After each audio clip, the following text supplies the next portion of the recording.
that because I know some of you are looking at us across on the continent. Good to have you. And if you're up on the North American side of things, good to have you as well. I want to toss to... Well, yeah, as we continue the discourse on the issues of race and gender equality in our society, we've invited more youth to share their perspective. Joining us via Zoom is the chair of the Caribbean Women in Leadership Trinidad and Tobago chapter, founder of FemNTT,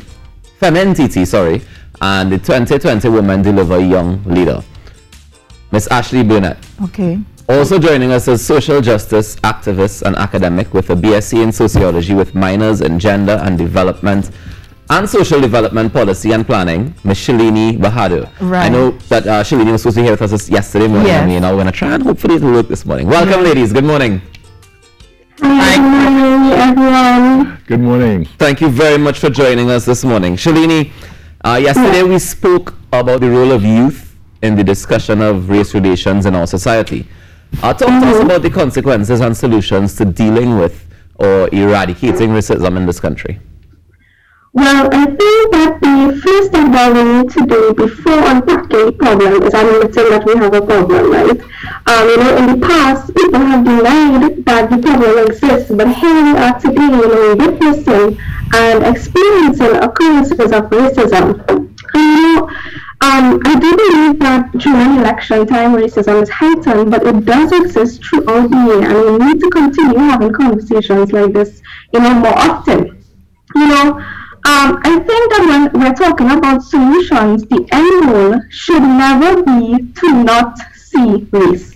I think that the end goal should be to see race, to acknowledge and to understand the unique differences and experiences that different racial groups have, and how do we navigate that and in order to have harmony and equity or equality, right? And when we're thinking about solutions, we need to challenge racism at various levels. We need to tackle it at the individual level, the interpersonal, the institutional, and the ideological levels, But even at the individual level, it could be something as small as just making that extra effort to educate yourself on racism and how to be anti-racist. And I say anti-racist because that requires active unlearning of generational racist ideologies, and that can't happen overnight. It takes time. You really need to be cognizant of every moment of your life. The songs that you listen to, what is the meaning that these songs are preaching, the memes that you share on social media, the jokes that you laugh at in everyday life, So when I see apologies being released, when people have been called out, you really need to question, is this apology genuine, right? And, I think it's important that people acknowledge and apologize for their actions, but what is being done after this apology has been made, Exactly. Are they making that extra effort to unlearn these ideologies, to change their mindset when it comes to racism? And, it not only applies to individuals, I think it applies to companies and companies as well, because yes, it's okay to fire someone, and I think that sends a very strong message, but what are companies putting in place now to ensure that this doesn't happen again? Are they now prioritizing, let's perhaps say, race sensitivity training within their company to ensure that this behavior doesn't happen again on social media as well as within their company? Now, I want to jump in here a little bit, Shalini. So, yesterday we were speaking about the general narrative, rather, is that, youths have to be the one to push forward the anti-racist agenda and to take it forward to, really bring a brighter future. But, that takes away the onus from the older generation, who are generally more so the ones who at fault, who help to perpetuate the racist socialization and racist ideologies that still persist today. What do you think about that trend of thought, that we need to also not only be the drivers, but we also need to hold the elders in account for it? You know, I do believe that everyone has to work together in order to make progress, right? But I think, honestly, for far too long, we have been calling on and expecting the older generations to lead by example. But, you know, as a young person myself, I want to call on, you know, fellow youth to be the change that we want to see, you know, and end that cycle of really fighting racism with more racism. And that's the problem, you know. And I think the youth in our nation are educated and more powerful than people think. And I do believe that we have the power to kind of to challenge those generational racist ideologies and then be the change for not our generation, but also the future generations who could look up to us, you know. So, and I think it also has to do with the way young people call out, you know, or try to hold other young people accountability. I think we need to kind of bring back that having respect for one another. So instead of, you know, just dragging somebody on social media for the likes and the retweets, I think that it's important that, you know, we call them out respectfully, and then we share to them or educate them, like, why is what you are sharing harmful or racist, you know? And if you are a young person on the receiving end, you know, try not to be so defensive when someone, you know, corrects you. Try to really understand, you know, why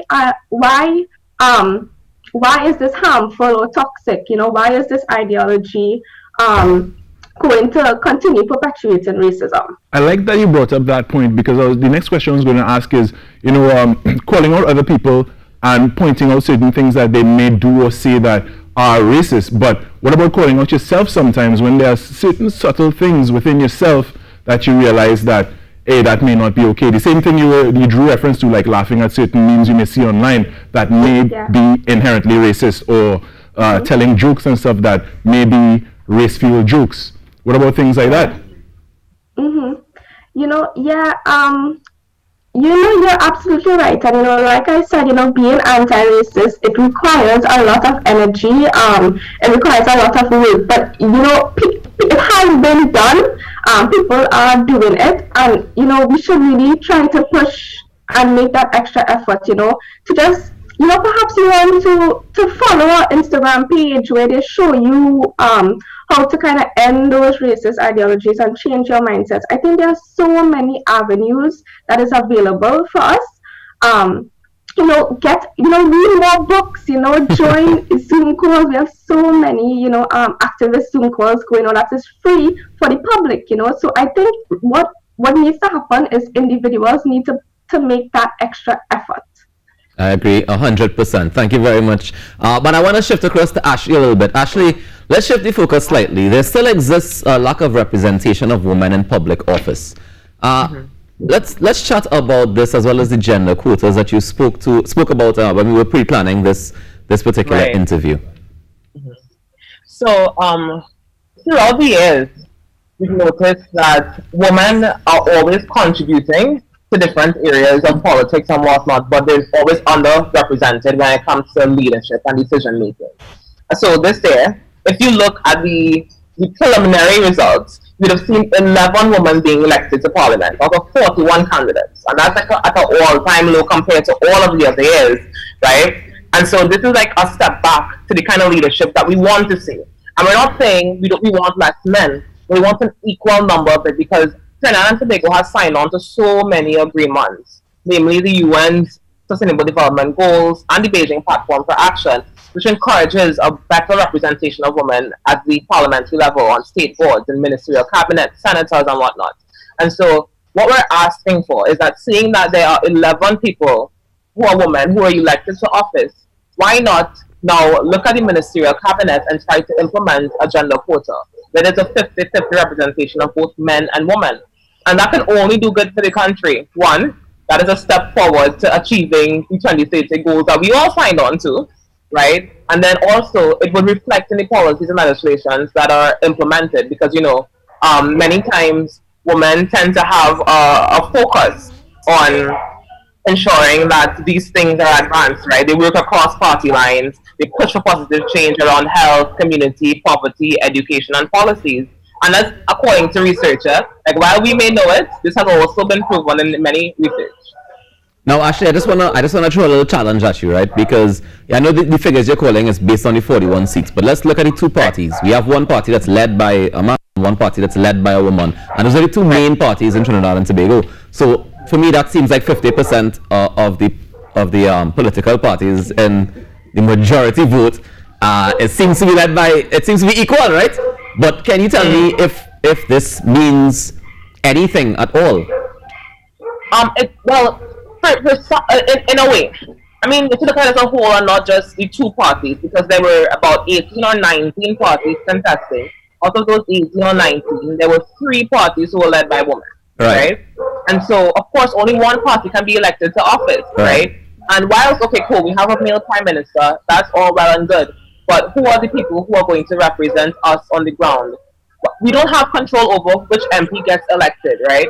So, say the 11 candidate school, that was decided based on whoever voted. But when it comes to those who represent you in terms of who leads the ministries, right? That is something that the prime minister and whoever is in charge of that aspect to ensure that, okay, now we can take a step and ensure that these things are equal in the distribution. Because I know a lot of people say that, you know, well, a man is qualified for this area, but there are so many women. You just have to actually tap into your resources to figure out which one will be best for the position. So actually, instead of saying, you know, men will do the job, put a woman also, right? Okay, because there are a lot of them who are super capable. I mean, right in our circles we see it.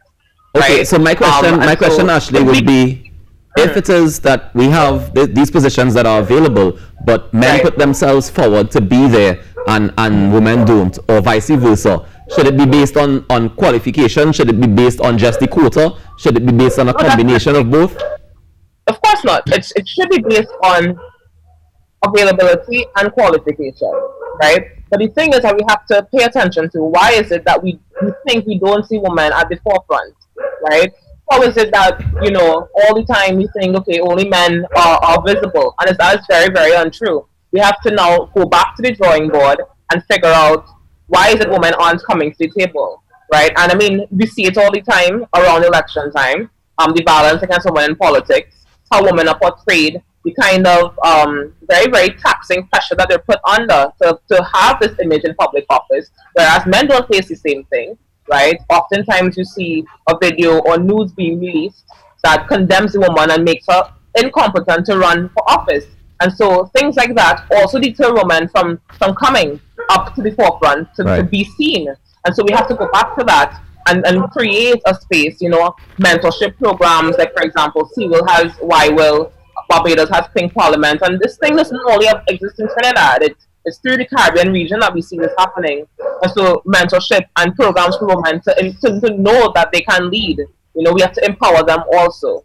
Okay, thank you very much, Ashley. I know that this is just a seed that we're planting here, and there's so much more conversation to be had, so much more to flesh out. So I want to thank both you, Ashley, Chair of the Caribbean Women in Leadership Trinidad and Tobago chapter, as well as Micheline Bahado, social justice activist and academic. Thank you, ladies, very much for this conversation this morning. We will continue it. I mean, it's just a seed being planted, and we're going to, oh my goodness, it's going to be so fantastic when we start bearing fruit from this. Let's take a break and come back with so much more right here on the Now Morning Show.